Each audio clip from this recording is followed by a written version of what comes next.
Vive la CAN sur NCTV. Notre commune TV passe en mode Coupe d'Afrique des Nations. Vive la CAN, votre programme spécial Coupe d'Afrique des Nations.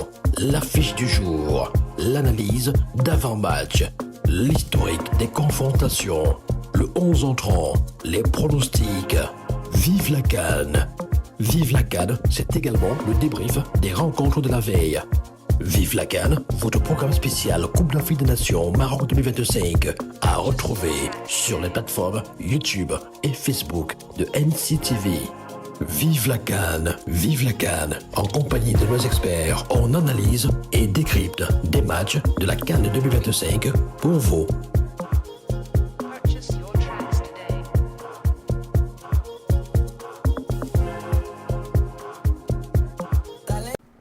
Côte d'Ivoire, on en parle dans cette émission. Vive la CAN, vive ce match et vivement que ce dimanche 21h arrive, 28 décembre 2025. Ce sera donc la 18e confrontation entre ces deux équipes. En tout cas, permettez que je puisse présenter ces différentes équipes-là. D'un côté, le Cameroun, 22e participation, 5 titres, 84, 88, 2000, 2002, 2017.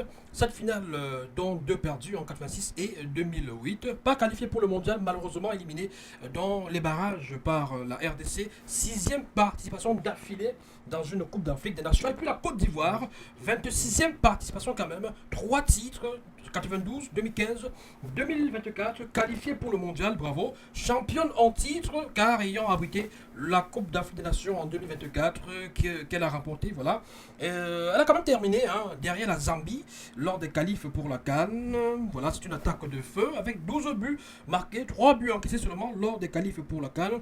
26 points lors des éliminatoires pour la Coupe du Monde, 25 buts marqués, 0 but encaissé lors des éliminatoires pour la Coupe du Monde. Messieurs, je commence par vous, Franck Lima. Est-ce que le Cameroun doit craindre cette équipe de Côte d'Ivoire? Je vais commencer par une note d'humour, comme la première conférence de presse de David Bagou face au Gabon, il avait dit Ndambana Fofil. Donc tous les stats qu'on va donner là aujourd'hui, ça c'est bien beau, mais la fin c'est sur le terrain. Parce que vous savez, en match de football, comme dans toute discipline sportive, c'est le respect qui prône. On n'a pas peur de l'adversaire, on ne sous-estime pas l'adversaire, même si l'adversaire a un passé glorieux, même si l'adversaire a des statistiques performantes. Mais ce qui s'est passé hier peut ne pas se passer aujourd'hui. Donc, mon cher Yannick, je vais dire que c'est un match qui oppose deux adversaires cohérents, deux équipes qui se connaissent très bien. Mais, comme l'a si bien dit quelqu'un, les choses du passé sont bonnes pour le passé, ne sont pas bonnes pour nous. Ça veut dire quoi? Ça veut dire que hier, le Cameroun a peut-être eu à battre la Côte d'Ivoire pour se qualifier pour le Mondial 2022, mais aujourd'hui, ça peut être le contraire. Mais en tant que Camerounais, ça c'est le fan qui parle, c'est pas le journaliste qui parle. En tant que Camerounais, je vois la victoire du Cameroun demain. Mais maintenant, statistiquement parlant, est-ce que ça va prouver à suffisance que le Cameroun va gagner? J'y pense pas. Mais comme je disais, et comme l'a si bien dit David Pagou, Ndambana Fofil. Alors, je vous relance, mon cher Robéo, avec notamment les confrontations entre ces deux équipes. Parce que dans le passé, dans l'histoire, ça fait 17 matchs, selon les chiffres de la CAF, parce que vous savez, il y a beaucoup de chiffres aussi sur la toile. Donc, il y a eu lieu, ces 17 matchs entre les deux nations depuis 1970, le 6 février notamment, la CAN 70 au Soudan, où le Lion avait gagné notamment 3 buts à 2. Alors, c'est 9 victoires pour le Cameroun, 5 victoires pour la Côte d'Ivoire et seulement 3 matchs nuls. La dernière confrontation, comme l'a si bien rappelé Franck Lima, c'était lors des éliminatoires, c'était l'avant-dernière phase. Avant justement le Cameroun-Algérie, voilà, la Côte d'Ivoire s'est imposée 2 buts à 1. Du côté d'Abidjan, en Côte d'Ivoire, et puis 1 but à 0. Les Lions s'étaient imposés 1 but à 0 à Douala, c'était du côté de Japoma, 1 but à 0 en 2021. Est-ce que ces chiffres-là, avec notamment avantage pour le Cameroun en termes de victoires, 9 victoires, est-ce que sur le plan psychologique, ça peut motiver les Lions, les transcender et leur faire oublier le fait que la Côte d'Ivoire est quand même championne en titre? Vous savez, Renaud, dans les rencontres Cameroun-Côte d'Ivoire, on aura bien beau évoquer les statistiques, les chiffres, les anciens chiffres, comme le disait tout à l'heure Franck, mais on n'a même pas besoin de motiver des gars quand il s'agit d'une telle rencontre. Donc, Cameroun, Côte d'Ivoire, parler des chiffres qui vont influencer les rencontres, les statistiques qui avaient gagné avant et tout ça. Je ne pense pas que on va s'accrocher sur ce stade-là pour pouvoir parler de cette rencontre d'aujourd'hui. Je pense que tout ça est à côté Namba Nafofil. C'est ce qui est sûr. Pour analyser une rencontre, on revient de temps en temps sur l'historique avec mais personnellement, je pense que le Cameroun, avec ces différentes victoires devant la Côte d'Ivoire, pas dans une rencontre Cameroun-Côte d'Ivoire, le Cameroun pas toujours un tout petit peu favori, parce qu'au-delà des stats, il y a cet esprit que les Lions ont toujours aimé, comme on l'aime si bien le dit, que les Lions ont face aux grandes équipes. Donc, que ce soit l'Égypte, la Côte d'Ivoire, quand ils apprennent au Cameroun, ils savent que même si on parle d'un Cameroun qui n'est pas favori à l'heure actuelle, on sait que l'équipe du Cameroun s'est constituée à moins de 2 semaines de la phase finale de la CAN, raison pour laquelle d'aucuns ne vendaient pas très cher la peau du lion lors de cette CAN. Mais après la première rencontre, je pense que des gens doivent un peu réviser. Chacun revoit un peu ses données, ses cartes. Et je pense que pour la rencontre contre la Côte d'Ivoire, il est bien vrai qu'on parle des stats des anciennes rencontres des deux équipes. Mais au regard de ce qui se joue demain, je pense qu'on peut un peu faire fi, on peut mettre un peu ça de côté et regarder les forces en présence. Justement, et c'est ce qu'on va faire dans quelques instants. Je te rappeler pour la gouverne de ceux qui nous suivent, parce que c'est important pour aussi les actualités et les informations. Ça fait 8 fois quand même dans une CAN que la Côte d'Ivoire et le Cameroun se sont affrontés. 5 victoires pour le Cameroun, 3 victoires pour la Côte d'Ivoire, 2 fois au tir au but. Voilà, dernière fois dans une CAN, c'était en 2015 avec le but de Max-Alain Gradel que la Côte d'Ivoire s'était imposée. Maintenant, on vous parler de forme. C'est important parce que ça peut également influencer, ça peut également donner un indicateur sur qui peut gagner ou pas. Il faut quand même dire que sur les 5 derniers matchs du Cameroun, c'est 2 victoires, notamment contre le Gabon récemment, 1-0. Voilà, et puis contre l'île Maurice, 2-0. Il y a eu voilà, 2 défaites contre la RDC et contre le Cap-Vert, on s'en souvient, on sait dans quel contexte. Un match nul contre l'Angola, 0 but partout. Donc ça fait 2 victoires, 2 défaites, un match nul, 3 buts marqués, 2 buts encaissés. De l'autre côté, intervention de la Côte d'Ivoire. La Côte d'Ivoire, c'est 4 victoires. 4 victoires, 1 défaite, 13 buts marqués, un seul but encaissé sur les 5 derniers matchs. Côte d'Ivoire 1, Mozambique 0, Oman 0, Côte d'Ivoire 2, Arabie Saoudite 1, c'est la seule défaite sur les 5 derniers matchs de la Côte d'Ivoire.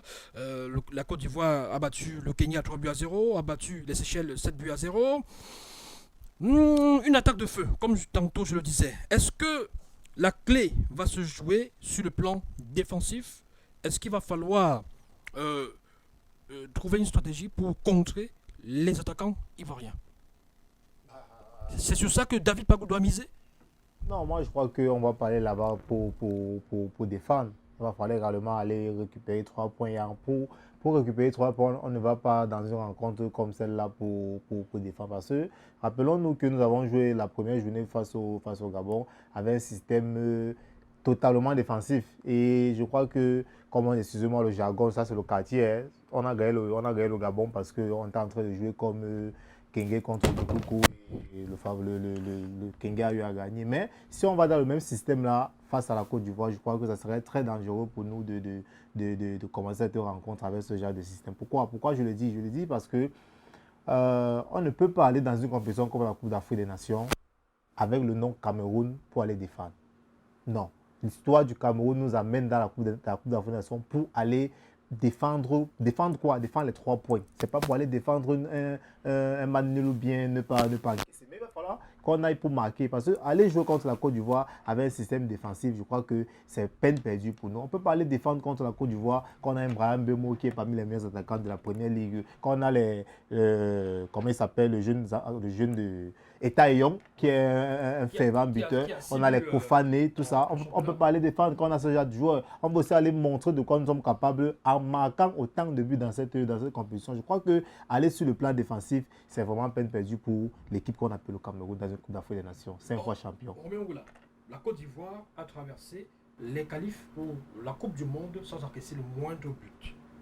est-ce que c'est aussi une équation que David Pagou doit se battre à résoudre quand on sait que l'attaque du Cameroun ne fonctionne pas très bien? Parce qu'au-delà du but de Kaleta ayant marqué le toujours, on sait très bien que c'est quoi? C'est 5 tirs au total. Bon, beaucoup dans des tirs non cadrés, seulement peut-être 3 tirs cadrés, quand les Gabonais ont cadré seulement 2 tirs. Donc, ce n'est pas, le milieu de terrain ne semble pas trop créatif. On n'a pas mis l'occasion à l'attaque. Est-ce que c'est un problème quand on affronte la Côte d'Ivoire de Dika, de Kosonou, de Guéladoué? Oui, Renaud, j'étais très content quand vous êtes revenu sur les dernières confrontations des deux équipes. Si on veut s'en tenir à ces dernières confrontations-là, je pense qu'on ne va même pas aller jouer. Sinon, on va dire que la Côte d'Ivoire a gagné. Vous parlez des récents matchs? Oui, des récents matchs, oui, des deux équipes. Des performances des deux équipes. On dirait que non, la Côte d'Ivoire a déjà remporté cette rencontre. Mais le Cameroun, lors de la rencontre face au Gabon, il est bien vrai, comme je l'ai dit tout à l'heure, que le Cameroun n'a pas encore véritablement montré son jeu. On ne peut pas, à partir de la rencontre face au Gabonais, dire que le Cameroun va performer dans cette compétition qu'est la CAN. Parce qu'il faut le rappeler, la CAN, c'est une compétition, ce n'est pas un match. Le Cameroun a joué un match, il y avait cet état d'esprit-là où on les attendait, où les gens se disaient que non, l'équipe ne va pratiquement rien faire à cette CAN. C'était juste d'abord pour prouver que non, nous ne sommes pas venus à la CAN nous balader. C'est vrai que c'est quelques joueurs qui se sont constitués à moins de quelques jours de la CAN, mais nous ne sommes pas arrivés là pour nous balader. Le coach David Pagou aura justement beaucoup à faire pour pouvoir percer la défense de la Côte d'Ivoire. Kosonou, Dika, c'est vraiment une défense solide. Ces deux joueurs ensemble ont montré, que ce soit lors de la dernière CAN en Côte d'Ivoire, que ce soit lors des éliminatoires de la Coupe du Monde ou de la Coupe d'Afrique. C'est une défense, c'est deux joueurs qui jouent déjà dans des très bons clubs et qui jouent ensemble depuis pas mal de temps. Donc, il y a une certaine affinité, une certaine cohésion entre les deux défenseurs de la Côte d'Ivoire, raison pour laquelle ce n'est pas une surprise qu'ils jouent toute une compétition sans encaisser. On a connu Rigobert Song et Kala-Congo à une époque, ils n'encaissaient pas, ils ont joué toute une Coupe d'Afrique sans encaisser des buts. Donc, ce n'était pas voilà, tout à fait. Donc, c'était un travail de fond qui a été fait entre-temps. Donc, je pense que c'est ça qui fait la force de la défense de la Côte d'Ivoire. Par contre, nous, on a justement ce problème-là. On est en train de construire une attaque. Notre attaque est pratiquement en reconstruction aujourd'hui avec Eta Young qui marquait son premier but après 3 matchs lors de la phase des éliminatoires de la Coupe du Monde avec le Cameroun. On a Kofané, que le coach n'a même pas donné la possibilité de jouer peut-être même 5 minutes lors de la première rencontre. On ne sait pas s'il va pouvoir jouer demain contre la Côte d'Ivoire. Notre plus grand atout, c'est Brian Mbeumo. Et personnellement, je pense que le coach MS Faye il y aura un plan Brian Mbeumo, parce que je pense que si on neutralise Brian Mbeumo, on aura énormément de difficultés au niveau de l'attaque du Cameroun. Je pense que c'est là, à ce niveau-là, que le coach Pagou doit chercher à avoir une autre solution en dehors de Mbeumo. Qui peut faire le travail? Qui peut faire quoi? Si Mbeumo parce qu'il suffit de mettre un chargé de mission sur Mbeumo pendant cette rencontre-là, le Cameroun sera en difficulté. Moi, personnellement, je pense que c'est lors de la rencontre de demain que je vais me dire si le Cameroun véritablement peut faire une idée sur l'équipe du Cameroun. Parce que lors de la première rencontre, il faut le signaler, il y avait beaucoup de déchets, surtout qui ont échappé à plusieurs personnes. Même du côté de l'adversaire, j'étais surpris de voir un Gabon qui n'arrivait pas à faire 2 passes au niveau de l'attaque. Donc dès qu'ils arrivaient au niveau de l'attaque, ils étaient carrément embrouillés. Je ne sais pas pourquoi, peut-être la pression de la rencontre. Et lors de cette rencontre, j'ai écouté le coach gabonais qui disait que le Cameroun, avant la rencontre, que le Cameroun n'a pas eu le temps de se préparer, se sont constitués seulement en 15 jours. C'était une erreur. Et ce sont des paroles qu'il galvanise, que vous dites, et ça galvanise l'adversaire qui va vous prouver que non, ce n'est pas parce qu'on se constitue en 2 jours, 3 jours, que vous allez croire que nous ne sommes pas une équipe. Donc je pense que c'est tout cela qui va un peu. En fait, c'est à partir de là, c'est à partir de demain, qu'on saura si le Cameroun est véritablement prêt pour cette compétition. Alors, justement, je souhaitais qu'on essaie de voir, de jeter un coup d'œil sur le 11 de la Côte d'Ivoire. Le 11 qui a notamment affronté le Mozambique, avec notamment Kosunu et Dika dans l'axe. À gauche, vous avez Conan. À droite, vous avez Guéladoué, c'est le frère de Désiré Doué, le français. Au milieu de terrain, c'est ça qui est intéressant. Ils ont trois véritables vieux routiers et des véritables roublards à ce niveau-là. Vous avez Franck Kessié, à ses côtés Jean-Michel Seri et Sangaré. Au milieu de terrain, ils sont trois. Et en attaque, vous avez Wilfried Zaha, vous avez Diomandé, vous avez Diallo, Amad Diallo, le coéquipier de Brahim Bemo. Mais ce milieu de terrain-là, est-ce que ce n'est pas la clé, finalement, en Liba, pour la victoire contre le Cameroun? Vice-versa. C'est-à-dire que si le Cameroun doit gagner, est-ce qu'il ne faut pas trouver les armes pour pouvoir neutraliser ce milieu de terrain et vice-versa? Oui, en fait, ce milieu de terrain me fait penser au milieu de terrain du Real de Madrid qui a remporté les 3 Champions League successivement, là, parce que c'est les gars qui jouent ensemble depuis. Parce que ce même milieu de terrain, on l'a vu en 2023 lors de la CAN organisée chez eux. On a également vu ce même milieu de terrain jouer la Coupe d'Afrique 2021 qui s'est jouée en 2022 au Cameroun. Donc, il y a une continuité dans ce milieu de terrain. Et tout à l'heure, il parlait de la cohésion. Et je crois que rien que cette cohésion va permettre à cette équipe de gagner au niveau du milieu de terrain. Maintenant, côté Cameroun, il faudrait une tactique pour contrecarrer ce système avec toujours des gars qui peuvent être mobiles. Parce qu'il faut noter que nous, on a un milieu de terrain essentiellement jeune. Contrairement à ces gars qui sont expérimentés, qui sont également vieux, il y a le poids de l'âge qui va peut-être peser sur eux. Mais nous, on a un milieu très jeune qui peut se déplacer comme les mecs veulent dans le milieu de terrain, accompagné peut-être d'un Dani Namasso qui va encadrer cette jeunesse-là. Donc je crois que Pago doit avoir... Dani Namasso, lui, également jeune. Voilà, évidemment, oui. En fait, il est expérimenté par rapport aux deux lui qui évolue depuis dans les grands clubs en Europe. Donc je crois que David Pago doit mettre sur pied un plan qui va contrecarrer le système ivoirien pour pouvoir d'abord, parce que le milieu de terrain, c'est la bataille du milieu de terrain, c'est le nœud d'un match de football. Donc, si on a un bon milieu de terrain qui contrecarre ce que l'adversaire... Je vous relance. Et là, on va entrer dans la problématique, dans la thématique du 11 du Cameroun contre la Côte d'Ivoire ce dimanche. Vous avez vu le 11 de la Côte d'Ivoire, le dernier contre le Mozambique. Quelle équipe face à ce 11 de la Côte d'Ivoire? Qu'est-ce qu'il faut modifier chez David Pagou? Déjà le système. Est-ce qu'on continue avec un 3-5-1-1 ou 3-4-3 si vous voulez? Qu'est-ce qu'on change? S'il faut changer pour moi dans le 11 entrant de la Côte. Allons-y compartiment par compartiment. Oui.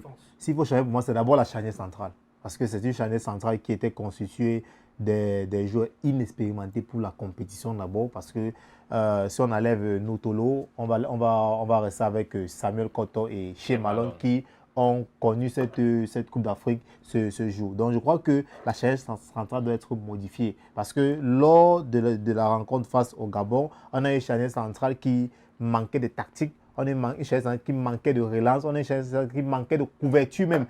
J'ai dit tout à l'heure que si on enlève Noutolo qui était prépicace sur certains éléments, les deux autres à côté c'était des dégagements, on ne voyait pas trop un enjeu assez autoritaire dans cette... Il y a eu une perte de balle qui a failli... Évidemment qui a failli coûter cher et je crois que les dieux du football étaient avec nous ce jour, sinon c'était un but qui disait pas son nom. Je crois qu'on va commencer donc, pour ma part, David Pagou doit immédiatement remédier au niveau de la charnière centrale. Et pour le reste, c'est sans faute. Si on va aller avec le système il a le 3-5-1-1 là, je crois que la modification, c'est juste au niveau de la charnière centrale. Et le reste... Et le système aussi. Oui. Quand vous parlez d'une défense à deux, finalement, c'est-à-dire que... Non, en fait, quand je parlais de la charnière, c'est qu'on a commencé avec 3 défenseurs. S'il faut continuer le même système, qu'on essaie de modifier et changer les hommes. La place de Christopher Wo et Boyomo, est-ce qu'ils ne peuvent pas se sentir frustrés? Nous sommes encore en défense. Vous allez proposer votre... Justement... Christopher Wo et Boyomo, s'il reste encore sur le banc de touche. Il est bien vrai que pour le moment, je ne suis pas dans la tanière des Lions. Je ne connais pas les ressentis et tout, bien qui est peut-être un bobo et tout. Mais dès le départ, je n'ai pas compris cette défense expérimentale du coach David Pagou. Je me posais énormément de questions. Shea Malone, qui est d'ailleurs venu pour remplacer un joueur qui était blessé. Oui. Tout à fait. Donc, il est venu pratiquement à la dernière minute, mais qui se retrouve titulaire lors de la toute première rencontre. Il est appelé à peine. Je ne sais pas en combien de temps ils se sont préparés, le coach a préparé cette défense-là pour pouvoir affronter Castelletto, Jean-Charles Castelletto. Annoncé blessé, mais qui joue.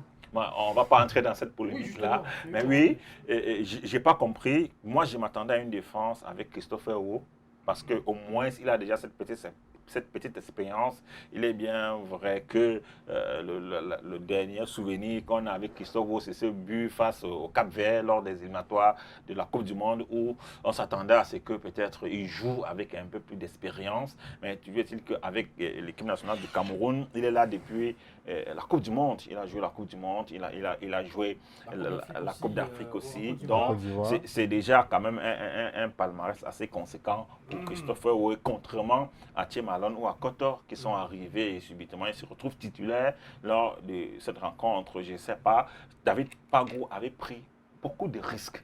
Si le Cameroun avait perdu cette rencontre, je pense qu'il il allait recevoir pas mal de flèches, oui, au regard surtout de cette défense. C'est David Pagou, c'est vrai que vous n'êtes pas David Pagou, c'est une hypothèse, mais vous le ressemblez quand même un peu physiquement.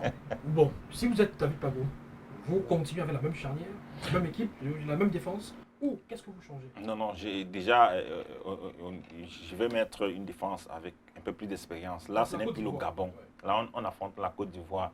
Je pense que Christopher Wu, je ne sais pas s'il est blessé ou bien il n'est pas en forme, a sa place dans cette défense. Peut-être Boyo Moïse. Koto, il a un peu joué, il a un peu montré de quoi il est capable. Je pense qu'on peut. Il faut noter aussi qu'il y a un Niamsi Georgiou qui est dans cette équipe. On peut déjà mettre Thiem Alon de côté.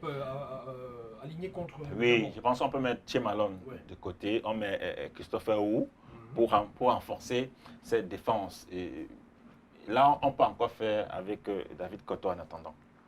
Pour moi, Samuel Koto. Voilà. Bon, alors, avançons, évoluons. Vous avez parlé de la défense, mon cher Franck Lima. À présent, le milieu de terrain. Est-ce qu'on garde un milieu de terrain avec pratiquement 5 éléments, c'est-à-dire avec 2 pistons? Parce qu'on s'est rendu compte quand même que sur le côté gauche, on avait dans l'un Zidane Yongwa, et sur le côté droit, Chamadou justement. Ils étaient là comme des pistons. C'est-à-dire que en réalité, c'est des défenseurs, c'est des latéraux, mais qui avaient une tâche beaucoup plus, on va dire quoi, offensive, et dont les montées étaient couvertes par Noutolo et les autres défenseurs. Bon, oui. Alors, et il y avait 3 milieux de terrain à leur côté. Est-ce que vous gardez le même système? Non, pour ma part, je crois que je ne peux pas proposer à David Pagou de garder le même système parce qu'il faut noter que lors de cette rencontre, ces joueurs qui étaient des pistons avaient un problème quand il fallait replier. Et ça nous a beaucoup peiné dans le secteur défensif de notre équipe. Donc je crois qu'il serait préférable pour David Pagou de partir avec un système de 4 défenseurs, de 3 milieux de terrain, pourquoi pas 2 attaquants. Ou alors avec un 4-2-3-1. Donc où on aura une charnière constituée de 4 défenseurs, on a 2 milieux à plat, on a un qui est en 10, on a 2 milieux au couloir et un pointeur qui va fixer. Donc pour ma part, je crois que David Pagou gagnerait à... S'il fallait même continuer avec les pistons, il doit falloir mettre des pistons qui font des allées et venues. Parce que quand il va falloir replier, que ça n'ait pas des répercussions sur la défense de notre équipe. Oui, parce que le système avec 3 défenseurs et des pistons, c'est très exigeant en termes d'énergie. Évidemment. Et justement, on a vu que même Brahim Bemo aussi, il effectue beaucoup de tâches défensives. Évidemment. Et ça peut aussi être difficile. On sait que sur le côté, en Côte d'Ivoire, ce n'est pas les joueurs. Voilà. Donc, raison pour laquelle. Je ne sais pas si Wilfried Zaha va jouer sur le côté ou il va jouer en point. Avant-centre, comme la dernière fois, parce que Wilfried Zaha sur les ailes, c'est aussi un phénomène. C'est dangereux. Amad Diallo aussi, alors si vous lui offrez des boulevards, ça peut être dangereux. Alors, vous êtes partisan de ce qu'on ait un milieu de terrain avec 3, et les 3, vous mettez qui?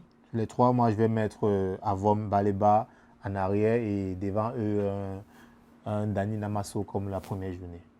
Namasso, dans un milieu à 3. Ah ouais. Bon, Kemen, il sert à quoi finalement? Oui, en fait, vous savez, Kemen, Baleba, c'est le même registre. Et je crois qu'en termes de performance, Baleba au-dessus de Kemen. C'est pourquoi je n'ai pas compris l'autre jour quand on a fait sortir Baleba, quand il a eu le pouvoir, on a fait entrer Jean Onana qui n'a même pas 1 minute en club. Ça s'est ressenti justement dans son jeu. Et pour vous, c'est un problème? Évidemment, puisque quand Jean on en a entre, il n'y a plus de rythme au milieu de terrain.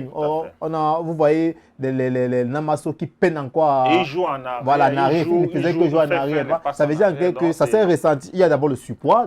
Il y a le surpoids, il y a le manque de rythme. Ça prouve à suffisance que si quelqu'un ne joue pas en club, il ne doit pas être appelé. Moi, j'étais très surpris, excusez-moi de revenir sur le cas de Samuel Koto, qui peine également en club, mais qui a pris cette Coupe d'Afrique comme un challenge et qui va pouvoir pour se relancer. Donc, contrairement à Jean Onana, qui ne joue même pas. Et ça s'est vu. Donc, je n'ai pas compris le fait de faire sortir un Baleba et faire entrer Jean Onana alors qu'on a un Keben qui est 100% en club, qui joue tous les week-ends et qui joue l'Europa League conférence avec son club de Béchika. Donc, moi, je crois que Bajisika, autant pour moi. Moi, je crois que Kemen peut ne pas commencer cette rencontre face à la Côte d'Ivoire, mais qu'on trouve un temps de jeu pour lui face à cette équipe, peut-être en deuxième mi-temps, il pourra venir remodifier le système de notre équipe lors de cette rencontre. Donc vous confirmez, enfin, vous battez en brèche les avis des uns et des autres. On a eu Priscille au téléphone il y a quelques jours. Elle estimait que les remplacements de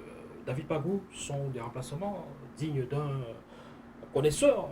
Non, en fait, moi... Et il connaît mieux ses joueurs. Donc, vous estimez que choisir de faire entrer Jean Onana, c'était une erreur? Non, le point, c'est que, oui, à la base, c'est une erreur. Mais beaucoup de Camerounais ont confondu, beaucoup de journalistes ont confondu le temps et les hommes qu'il faille mettre. Pagou a su maîtriser le temps lors de cette rencontre. Pagou a su faire les remplacements, contrairement à un Marc Brice qui faisait les remplacements à la 86e minute, tout ça. Mais Pagou fait entrer les gars à la 63e minute, 61e minute, tout ça, parce qu'il veut modifier un système qui ne marchait plus. Maintenant, c'est bien beau de faire les remplacements à temps, mais le problème, c'est mettre qui? Qu'est-ce que ça a apporté? Voilà, qu'est-ce que ça a apporté? On a vu un Dine Bimbe qui était très molle pour recommencer le système que Pagou avait mis sur pied. C'était difficile. Contrairement à Magri qui a quand même répondu présent quand il a entré. Mais il y a deux remplacements, Dine Bimbe et surtout Jean Onana. Ça n'a rien apporté dans notre équipe lors de cette rencontre. Je crois que Pagou va remédier à cela en faisant des bons remplacements. D'abord, il fait les remplacements au bon moment. Maintenant, il faut aussi faire de très bons remplacements qui vont accompagner le moment. Il nous reste 4 minutes, me dit-on, en face. Et il a l'air menaçant. Regardez. Voilà, on va rapidement y aller. Avec Roméo, l'attaque pour essayer de percer le verrou défensif ivoirien.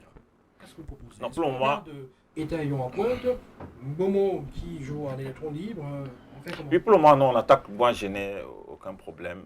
Etaillon, Mbemo, ce sont les deux titulaires naturels. S'il faut regarder leurs performances en club. Ça dépend du système. Vous savez, le système, ce n'est pas le système le problème, c'est l'animation du système. Vous pouvez mettre un 4-3-3, un 4-4-2. Maintenant, ça dépend de l'animation, qui va tourner autour, qui sera fixe et ainsi de suite. Donc, je pense que pour l'attaque du Cameroun, en ce moment, ce n'est qu'on fait avec ce qu'on a. Parce qu'il y a des joueurs qui auraient pu être appelés aussi également, avec beaucoup d'expérience pour pouvoir ne pas être titulaire, mais au moins avec l'expérience à la 63e minute, comme le coach Pagou sait bien le faire, mettre des joueurs expérimentés comme notre capitaine Aboubakar Vincent, et pour pouvoir peut-être conclure quand c'est un peu difficile pour le Cameroun, mais pour le moment, on fait avec ce qu'on a. Je pense que Etaillon, Mbemo, et pourquoi pas peut-être à la 65e minute mettre Kofan pour qu'on puisse voir pourquoi on nous a vendu tellement Kofan jusqu'à présent il n'a pas encore montré de quoi il est capable. On attend. Donc pour l'attaque, je pense que je n'ai aucun problème. Aucun problème pour l'attaque du Cameroun qui a joué contre le Gabon. On peut également continuer avec cette même attaque face à la Côte d'Ivoire. Il faut rappeler que le Gabon avait été battu par le Nigeria 4-1. Voilà, ayant le triomphe modeste. Nous qui les avons battus seulement 1-0. D'accord. Parlons présent. Les joueurs à surveiller du côté ivoirien, mon cher Franck Lima. Quel est le danger numéro 1? Et qui est-ce que Pagou doit beaucoup plus neutraliser?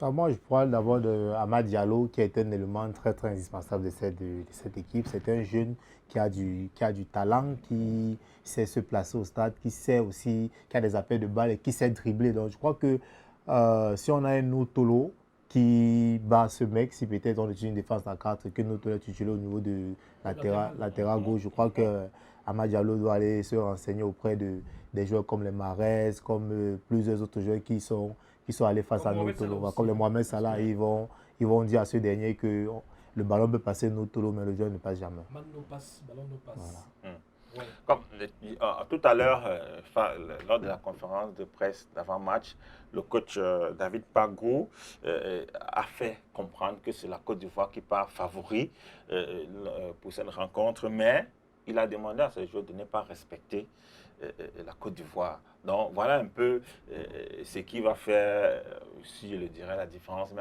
concernant les joueurs, pour ma part, Hamad, c'est pratiquement l'un des meilleurs éléments de la Côte d'Ivoire en ce moment, mais j'estime qu'il y a des garçons qui auraient pu être en cette CAN. Moi, je n'aime pas trop entrer dans les polémiques qui n'ont rien à voir avec le jeu au stade. Moi, je ne comprends pas comment on a laissé celui qui évolue au Real, Pépé à Villarreal, qui évolue à Villarreal, même Andingra, c'est vrai qu'il n'est pas... il joue à son là, même s'il n'est pas titulaire, mais il joue. Et on sait qu'il y a des garçons que si en club, ils ne sont pas très brillants, mais à l'équipe nationale, si on regarde ce qu'il a fait lors de la dernière CAN, je ne pense pas qu'il mérite, qu'il ne mérite pas être hors de la liste de cette CAN. Moi, je ne comprends pas. Donc, il aurait été un élément très dangereux, même s'il venait aussi, n'était pas titulaire en Côte d'Ivoire. Donc, si on le met même après, à moins de 20 minutes de la rencontre, il peut facilement faire quelque chose. Et pour cette rencontre, ce n'est pas parce qu'un garçon est peut-être en méforme en club qu'à l'équipe nationale, ça sera la même chose. On parle de ça tout à l'heure. On parle de Salah qui n'est pas peut-être très en forme en club, mais à l'équipe nationale, ça ne serait pas la même chose. Moi, j'ai un problème avec le fait qu'on a la mémoire courte. En ce qui concerne certains joueurs, quand on regarde la Côte d'Ivoire qui a remporté la CAN, n'oublions pas le travail abattu par Andy Gras, surtout que au départ, il était blessé. Donc quand il revient, c'est un peu comme si c'est l'âme, il revient, il réveille pratiquement la Côte d'Ivoire aujourd'hui parce qu'il est un tout petit peu en méforme, peut-être pas titulaire dans son club, on le met de côté, on met Pépé pour des raisons que jusqu'à présent, je n'arrive pas à comprendre. Si la Côte d'Ivoire passe... J'ai envie de vous poser la question de savoir, est-ce que ça ne fait pas les affaires du Cameroun alors? Ça fait les affaires du Cameroun. Et on se plaint. On ne se plaint pas, mais on parle également de la CAN de notre compétition africaine. On veut que le Cameroun, parce qu'on parlait des gens qui peuvent, des joueurs qu'on doit craindre, et Amad, on fait revenir Fiza qui joue aux États-Unis. Bon, je ne sais pas ce qu'il peut apporter lors de cette CAN. Déjà, lors de la première rencontre, je n'ai pas fréquemment vu un Fiza tout feu, tout flamme. On attend de voir. Peut-être pour le Cameroun. Moi, j'aurais eu beaucoup plus de crainte si on avait un Andingra qui est entré peut-être à la 65e minute quand peut-être certains joueurs camerounais sont un peu fatigués ou Nicolas Pépé également.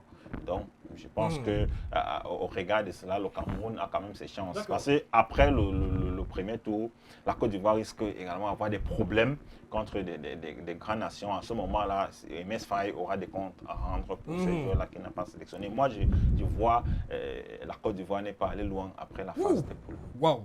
Bon, d'accord, monsieur le prophète Roméo Ngoula. On va vérifier ça, on va suivre ça de très près.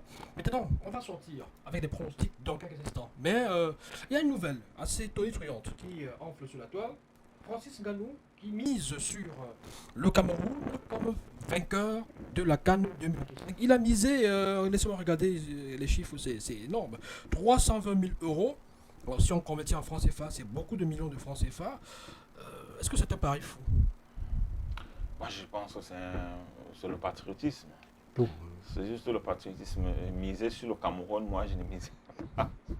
Au regard de la préparation, on n'a pas eu une préparation sereine. Donc, c'était un peu une préparation à l'emporte-pièce. À moins de 2 jours, on choisit un entraîneur. Et un entraîneur également qui vient, il met pratiquement tous les joueurs expérimentés de côté. Moi, comme l'autre jour, je parlais de le statut de l'équipe.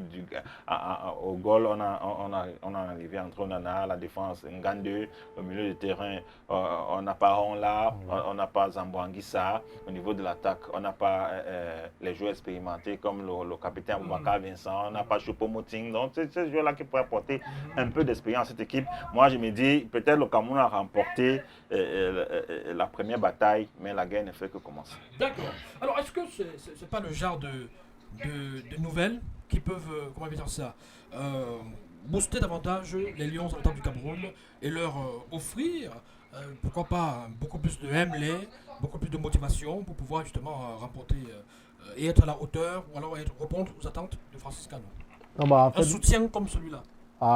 comme Roméo l'a si bien dit tout à l'heure, c'est l'effet patriotique qui a poussé Ngannou à faire Je suis pas. patriote, hein, à mais faire je ne sais pas si je vais Non, sortir non, mon en fait, argent. chacun sait comment il valorise son patrimoine. Donc, je crois que c'est le patriotisme qui a poussé Francis Ngannou à faire ce pari. Mais s'il gagne cet argent, on ne va pas réinvestir cet argent dans les caisses de l'État ou bien on ne va pas réinvestir cet argent au sein des Lions. Bon, C'est son argent. oui, son argent, ce qui va Voilà. motiver plus les joueurs, c'est ce que l'État va donner à ces joueurs. Les gars viennent d'approcher 30 millions après cette victoire chacun. Je crois que si quelqu'un a 30 millions dans sa poche, le prochain match contre la Côte d'Ivoire, on va se manger même avec les mains. Donc, Francis Ngannou sait sur quoi il a d'abord les moyens de bord pour pouvoir parier. Et l'effet patriotisme aussi a fait en sorte que le gars encourage son. Je suis de tout cœur avec cette décision qu'il a à prendre. Moi, de mon côté, je peux ne pas parier, mais je peux me motiver autrement. Je suis journaliste en faisant des posts, en faisant des papiers pour encourager les gars de toujours jouer. Donc, je crois que c'est de bon augure ce que ce dernier a eu à faire. Oui, vous avez évoqué hein, l'État qui a la prise en charge de l'État. Parce qu'il faut dire que chaque lion indomptable a déjà touché ses primes, a déjà reçu dans son compte, après le virement bancaire, 30 500 000 francs CFA décaissés par l'État en guise de prime. Est-ce que c'est une motivation supplémentaire justement pour remporter la victoire finale? Et les primes de victoire même seront aussi virées au fur et à mesure. Donc l'État a décidé de faire des choses en grand. Bon, c'est des choses qui sont plutôt logiques, normales, ordinaires, mais c'est à féliciter. Naturellement, ça motive. Ça nous épargne un peu de ces problèmes de primes qu'on avait souvent l'habitude d'entendre au sein de l'équipe nationale du Cameroun, où après une rencontre, après une compétition, c'est des batailles, on n'a pas reçu de primes, et le virement est passé d'un compte à un autre, on ne sait pas finalement où est passé l'argent. On a même des histoires où l'argent est resté entre deux avions. Donc, si pendant la compétition, les joueurs ont déjà leur prime, c'est une bonne chose, c'est quand même un pas. Donc, le Cameroun a quand même marqué un pas et on espère que ça sera le cas tout au long de la compétition et permettre au Cameroun d'aller le plus loin possible. Et moi, je vais ajouter un truc à ça, c'est on peut très souvent critiquer la gestion du président de la Fédération camerounaise de football, Samuel Eto'o, mais depuis qu'il est à la tête de cet exécutif, je crois que les Lions indomptables et les autres catégories ne souffrent plus des problèmes de prix. Mais c'est vraiment à féliciter hein, parce que jadis, on a eu ces problèmes où, comme disait Raoul, l'argent est entre deux avions, tout ça. Mais c'est le premier effort que Samuel Eto'o a eu à faire. Moi, j'ai pour habitude de tirer sur lui, mais l'honnêteté intellectuelle voudrait que quand quelqu'un fait X chose qui est bien, il faut noter. Tout à fait, il faut reconnaître. Il faut reconnaître. Donc, depuis décembre 2021, qu'il est président de la Fédération camerounaise de football, on n'a plus jamais eu des problèmes de primes au sein des différentes sélections. Que ce soit les U17, que ce soit toute catégorie, merci confondu, on ne retrouve plus les problèmes de primes. Et c'est à féliciter. Mais sinon, c'est quand même l'argent de l'État. Bah, le point, l'État donnait toujours, mais ça n'arrivait pas. Donc, dit que c'est l'argent de l'État, la fédération n'est pas autonome. Donc, du coup, l'État donnait toujours, mais ça n'arrivait pas à bon port. Il faut féliciter qui actuellement là? Il faut féliciter le dernier à partager cet argent qui est la Fédération camerounaise de football, dirigée par le président Samuel Eto'o. Qui a instruit que l'argent soit viré? Ça, c'est un autre problème, c'est un autre débat. Vous n'aimez pas les débats, les faux débats. Allez, c'est juste pour rire, parce que oui, il faut quand même féliciter. Et c'est des choses qui sont de nature à motiver, booster, pour que au final, au finish, que l'équipe puisse se remporter. Et on ne sait jamais, hein. On se rappelle de 2017, ils sont partis comme ça, comme rien du tout. Moi, je rappelle des grands frères qui, dans les radios à l'époque, parlaient de non-name, des joueurs qui ne méritent pas d'être convoqués, qui n'iront nulle part. Je me rappelle de Philippe Doucet, qui, sur tous les plateaux de Canal+, disait que ces lions n'iront nulle part. Et il était applaudi quand il le disait. Et au finish, victoire des Lions. Allez, pronostic, les amis. Cameroun, Côte d'Ivoire, pronostic, et si possible, buteur. Et si possible, même, à quelle minute? Et si possible, même... Non, limitons-nous à ça. Nous ne sommes pas les dieux. Roméo. Bon, pour rester lucide et au regard des forces en présence, je pense que on peut s'en sortir avec un match nul, hein, de 2 buts partout entre les deux équipes. Je vois peut-être du côté camerounais, je préfère m'arrêter au buteur côté camerounais, Brian Bemo. J'espère qu'il va enfin il va ouvrir son compteur de buts lors de cette rencontre contre la Côte d'Ivoire. Et pourquoi pas un but sorti du banc de touche de Kofan. D'accord. 2 buts pour le. Donc, 2 buts partout. Oui, 2 buts partout. Donc, vous soutenez les deux équipes? En fait, je suis réaliste. Non, au vous regard des soutenez forces en présence, je reste réaliste. Je ne soutiens pas les deux équipes. Je suis D'accord. camerounais, je supporte le Cameroun, mais D'accord. je reste réaliste. D'accord. Donc, je vais donner un pronostic qui peut véritablement être ça à la fin de la rencontre. Si ça c'est 2-2, j'aurais quand même D'accord. donné un très bon pronostic au-delà du fait que je supporte le Cameroun. Il faut préciser que les bons pronostics sont récompensés par la direction de... Justement, c'est ça que je vise.